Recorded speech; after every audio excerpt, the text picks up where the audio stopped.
Okay, so I made this post about 3 hours ago. What are your honest thoughts about everything that's happening on Global Aether Gazer? Just in case you're unaware, there's a lot of controversy surrounding Global Aether Gazer at the moment because of everything that has been happening.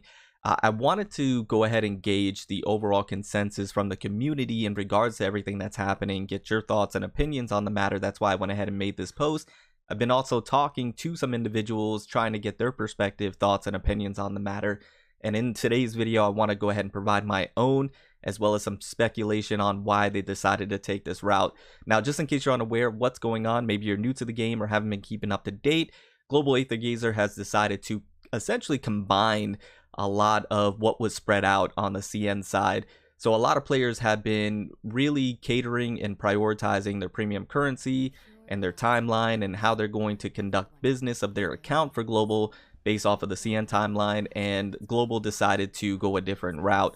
So we knew Gung Chen was going to be coming out, which is the most highly anticipated modifier to date, I would say, and that's going to be on February 20th. But then they dropped a nuclear bombshell. I told you I was going to use that word again, which was Lu Liang, and essentially they are dropping relatively close to each other. I'll speak about that more here in just a second. On CN, they were spaced out far greater than they're going to be here on Global. We knew about the new main story, but then the other bombshell that they dropped was the gacha outfit skin for Gung Chen, which it does appear as if it is going to be gacha here on the Global side. I know some people were thinking that it's dropping now, maybe it's not gacha. No, it appears that it's still going to be gacha. Now, why is this such a controversy? Well, on the CN side, like I mentioned, Gung Chen and Lu Liang were spaced out further apart, but also I believe, if I'm not mistaken, the gacha outfit was as well. But they're seemingly dropping this very close together, and that is now having free-to-play players and light spenders in a frenzy because they've already used a lot of their premium currency for Jinwoo and Ling Wang, and we're not anticipating everything dropping all at once for version 2.1.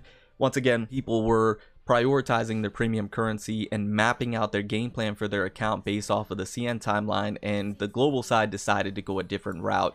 Now, once again, I have a speculation on why they're doing this, and I'll speak about that here more in just a second.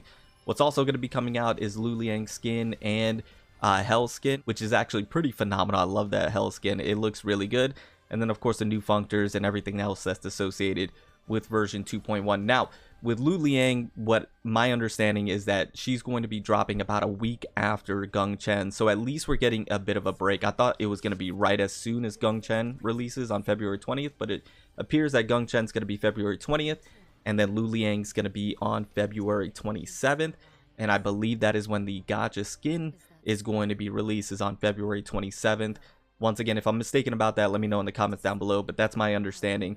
So there's about a week in between when Gung Chen releases and everything else, essentially. So you have at least some time to try and farm up some premium currency.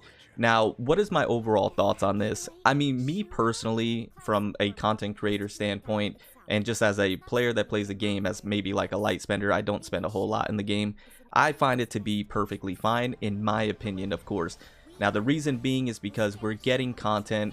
I'm not going to lie to you, version 2.0 was pretty dry. There wasn't a whole lot to do outside of the events that you can complete within a couple of days, and then we're just kind of sitting there fiddling our thumbs. So them dropping everything all at once, for me, I enjoy it because there's a lot to do, a lot of content to make, and a lot to enjoy within the game, right?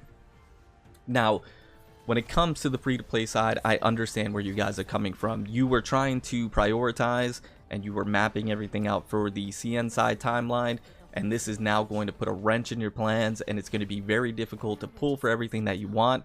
That is understandable, and admittedly, I can see where you guys are coming from. But at the very same time, what you have to understand is that this is a business and they are trying to generate revenue. Now, the revenue for Global Aether Gazer, I will admit, hasn't been terrible, to be quite honest with you. It's been ranging anywhere from about 300k to 800k, somewhere around there, which isn't the worst thing in the world for this game, but they are trying to generate even more revenue because it is a business.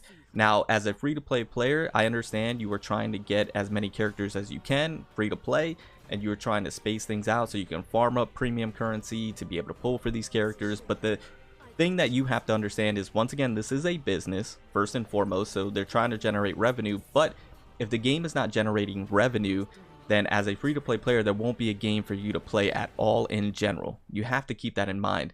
I understand you want to try and pull for every character and have the ability to do that, and you love how free-to-play friendly it is, but there is a thing as too free-to-play friendly. But if the game is no longer in existence because it's not generating enough revenue, then there's not a game to play for you at all to be able to pull any characters in the future, and that is something that you have to keep in mind. Also, it's a gacha game.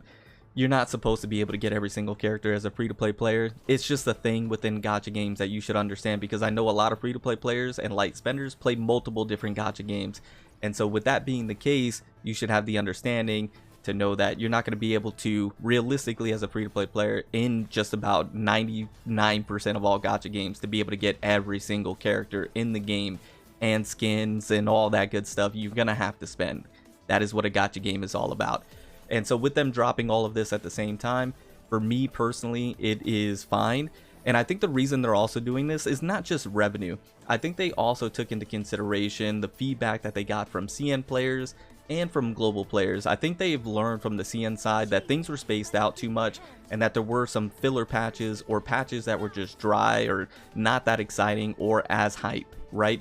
And so what they decided to do for the global side, to keep hype at maximum peak levels, if you will, they just decided to remove those filler patches and just combine to make things a little more seamless, but also keep the peak hype levels for the patches that were exciting, right? So for example, the Flame Tier one is kind of questionable because I think Flame Tier had some hype behind it, so that was a little bit questionable. But to skip one of the filler patches to get straight to 2.0, I think was a good move personally. Okay, so I decided to hop over to the banner schedule here. So you can see they skipped Flame Tier and they skipped the Hades rerun. Once again, that was a bit questionable, skipping Flame Tier. I think there was sufficient hype behind them, but it was a side story. Once again, I don't believe this was part of the main story, and I think on global they're trying to stay just strictly to the main story. So they skipped Flame Tier, they skipped the Hades rerun, went straight to 2.0. Once again, just trying to keep the hype at peak levels. We have Meng Zheng, which I think had decent hype behind them, and they're going to Gung Chen, and they're now going to combine Gung Chen and Lu Liang, and then go straight to Ying Zhao, have Ying Zhao, and then probably combine Scotty with Ying Zhao. Now, this is for future reference, guys. I think you should now not go off of the CN timeline directly. I think it is now very smart and wise to just assume that they're going to be combining or skipping certain patches, and that things are going to be sped up slightly. Now, once again, the reason being not only revenue, but I also think to keep peak hype levels. But the last thing that I think as a speculation is that they are trying to creep and get closer to the CN side. I think they want to have CN and global very closely together, or if not on the very same levels, so that way they are able to possibly release the PC client at the same time, CN and global, as well as not have global have the foresight, because that is a detriment to their revenue. It is what it is, right? That's just being transparent. It is going to be a detriment if you have that foresight, if you have that clairvoyance of knowing what's going to be coming up beforehand. Then you're going to be saving for what you want to go ahead and pull for. But if you don't have that foresight, then you're gonna, pull for what you think is hype and what you want to pull for, right? And so that's going to naturally lead to people spending more. And I think that's what harmed Aether Gazer on global side in the beginning. People were saving for 2.0, people were saving for Hades and Hera, skipping everything else in between, right? And I think that definitely was a detriment to their revenue. I think they saw that, and now they're trying to speed up to get to the CN side so they can eliminate that foresight, but also possibly simultaneously release the PC client and it all be together, which once again I think is a great thing. I think it's good to have the CN and the global on the same timeline, so that way there's no spoilers and everything's hype all at the same time. But getting back to the banner schedule, they're going to go Ying Zhao and possibly go ahead and combine the Scotty glow up all together instead of it having be two different patches. I think they're just going to do that, but I think they're going to be combining everything instead of having the reruns be separate. So I think there won't be a separate for Scotty, and I don't think there's going to be a separate for Tsukuyomi and Hera. I think they're going to go ahead and combine those, whether it be with Mitsuha or if it's going to be combined with Izanami. That's to be determined or yet to be seen, but don't think you're going to have this much time in between. I think they're going to go ahead and combine, keep with the main story, and try and catch up to the CN side. As you can see, we're actually not that far off, to be quite honest with you. So that's something that realistically could happen.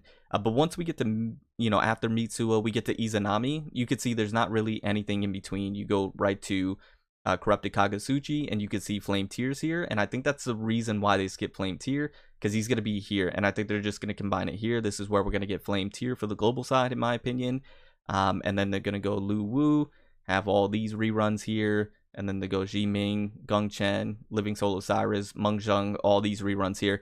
They're just simply going to be combining from here on out, in my opinion. So that is my thoughts. That's my 2 cents. I'm okay with it. I like it. I understand free-to-play players and light spenders are not going to be happy. But, it is what it is. I think for the overall health of the game, I think this is the route to go. For revenue, for peak hypeness, for the health and the longevity, I think this is the right move to make, in my opinion. I understand that, we were not anticipating this happening, and it's unfortunate that it is happening now with Gung Chen and everything that's going on. But I think moving forward, you have that understanding that this is how it's going to be, and you can plan accordingly moving forward now. But anyways, let me know your thoughts. Let me know your opinions down in the comments below. Interested to see what you guys have to say. Thank you for all the support, and I'll see you all in the next one. Remember to stand out, be different, have fun, go further beyond in everything that you do. My name is Cody. You can call me further. I'll see you all next one. Bye, guys.